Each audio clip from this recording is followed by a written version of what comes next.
Today we're making a tasty dipping salsa. We're going to start out by broiling 6 Roma tomatoes in the oven for 20 minutes. Add a good amount of olive or vegetable oil to your pan. Add 1 large roughly chopped onion and 4 to 5 minced garlic cloves. Sauté until they're nice and fragrant. Add 4 to 5 chopped jalapenos, and for spice, add 2 to 3 serrano peppers. Season with salt, pepper, oregano, and cumin. Give it a good mix and continue cooking for another 15 minutes or until your onion and peppers are nice and caramelized. Once your tomatoes have completely cooled down, remove the peel, transfer them to the blender along with 1 cup of water. Place it on your blender and give it a couple good pulses. Transfer the pepper and the onion to your favorite bowl. Add half a cup of chopped cilantro. Add the tomato sauce from the blender. Give it a good mix, add salt if needed, and enjoy with your favorite chips. 3 to 4 lean pork chops, 1 ranch dip seasoning mix, and 1 can of cream of chicken. You can use off-brand, it tastes the same. You also have the option of just dumping this onto the pork itself into the crock pot, but I prefer to do it this way in a bowl first, just because it's easier to mix, not on top of the meat. So you're just going to add the soup, ranch mix, and a can of water all together and stir until it's not clumpy anymore. Then you're going to take it. It should be about this consistency, and you're just going to pour it right on top. Put on low for 8 hours, and you have your 3 ingredient smothered pork chops. Enjoy. Want to know how to make delicious potato soup during soup season? Look no farther.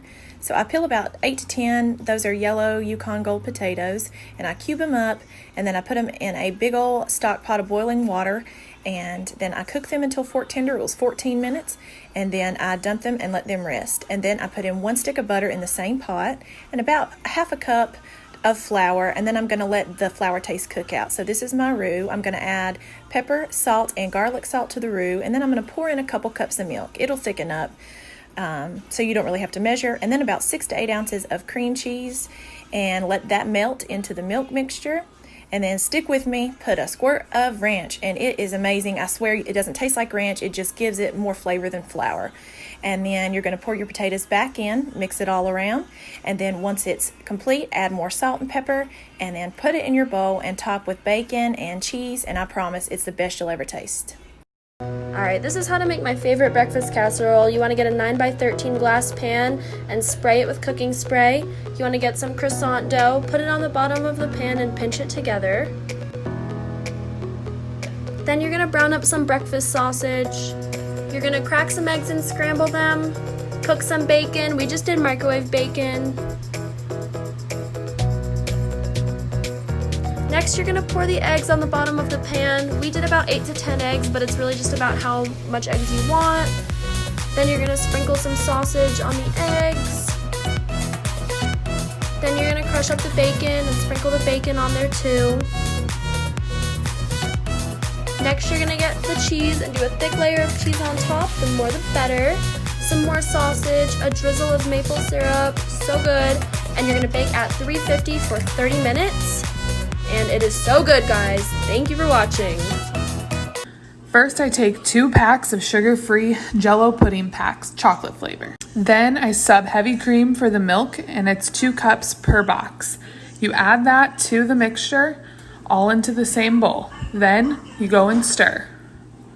Keep going. You keep going till it gets fluffy. Just keep going. Then I add the chocolate chips. I use dark chocolate, and there it is. Start by boiling 1 pound of chicken. I know it sounds weird, and to be honest, it smells kind of gross, but I can assure you it all worked out in the end. Then chop up 1/4 cup of celery, 1/4 cup of pecans, 1/4 cup of apples, and then slice 15 to 20 grapes in half. Next, you're going to shred the boiled chicken, which thankfully no longer smells, and then drop it into a large bowl along with your apples, your pecans, your celery, your grapes, 1/4 cup of dried cranberries, 1/4 cup of mayo, salt, pepper, paprika, and then you're going to mix and serve. Fried rice is one of the first things my mom ever taught me to cook, and now that I'm in college, it's definitely a staple for me. This is the most basic way I make it, but you can add any leftover protein or veg. I make it differently every time depending on what I have. Sometimes I use scallions, today I had garlic, and I like to add chili garlic paste to make it a little spicy. I fried that off in neutral oil and then added my day-old rice. Most of the time I make the rice myself, but if I am ordering takeout, I like to order an extra serving of rice just so I can make fried rice the next day. It usually costs like $1 and it makes this easy dish even easier. I added my frozen vegetables and I do like to use quite a lot since I'm eating this for dinner. I know that most chefs do the eggs first and then take them out, but it really seems like more work to me, and this is just how my mom taught me to do it, so I'm sorry if this offends you. I like to use 3 eggs usually to have a good amount of protein. For a little extra flavor, I like to add some sweet chili sauce. If you don't have it, you don't need it. Then finally, I add soy sauce, and then off the heat, I add sesame oil. It's apple season around here, so we're gonna stuff them, bake them, and turn them into dessert and breakfast. Grab a few Honey Crisps, pop off the stem, and scoop out the guts, but don't break through the bottom. I took a quick moment to snack on the scraps, and then mix together brown sugar, cinnamon, nutmeg, coconut oil, and maple syrup. Fold in the rolled oats and walnuts and set aside. They go into the baking dish, top with some lemon juice, and stuff to the top. Add a little hot water, cover, and bake for 25. Remove the foil, bake for another 20 till they look like this. Dessert version requires fresh whipped cream and caramel. Breakfast version gets topped with yogurt and honey. How do you like that now? Roasted carrots in spicy tahini sauce. Looks so fancy, but really so easy to make. Any carrots will do. I like the multicolor one. They're so pretty. In this recipe, I use the stovetop to roast the carrots, but you can use the oven. Season with salt and dry thyme. Sear lightly and cover for 5 minutes. Let's make the sauce. Tahini, water, salt, and spicy paprika. Mix until smooth. Make sure the carrots are roasted on all sides. You can taste and make sure they're just al dente. Eat right away or at room temperature. It's so good, everybody will come for seconds. Dig in. I live in my kitchen, but you don't have to. So I tried Minnaish for the first time 2 weeks ago and I can't stop making it. The way I make it is not authentic. These are actually pre-made dinner rolls from Walmart. But hey, they work well and saves you time. For those of you that don't know what Minnaish is, it's basically a Middle Eastern breakfast pizza. Common toppings include za'atar and halloumi cheese. Now bake at 400 degrees for about 10 minutes, and there you have it. Here's how to meal prep chicken that doesn't suck. Super juicy and tender. Chop your chicken in 1-inch pieces. Now we make the marinade. Take everything you see on the screen, mix it together. Now pour that marinade all over those breasts. And throw that bad boy in the fridge for 30 minutes, then cook it. I've meal prepped a lot of chicken in my day, and this is the juiciest, fastest way. You'll love it.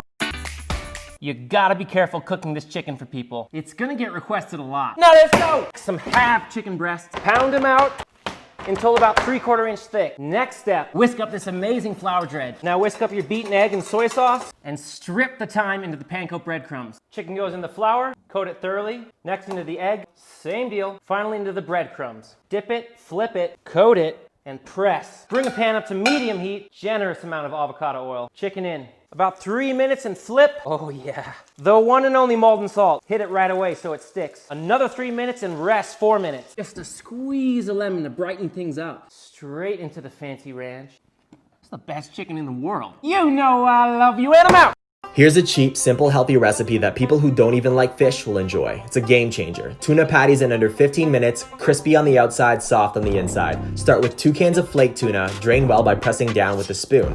Then half a cup of oats. I blend mine into a powder, but this is optional. In a bowl, your tuna, your oats, diced onions, salt, garlic powder, paprika, black pepper, 1/4 cup of egg whites, tablespoon of low-fat mayo, and hot sauce. I like sriracha. Use a spoon to mix all of your ingredients together, then using your hand, form about 6 evenly shaped patties.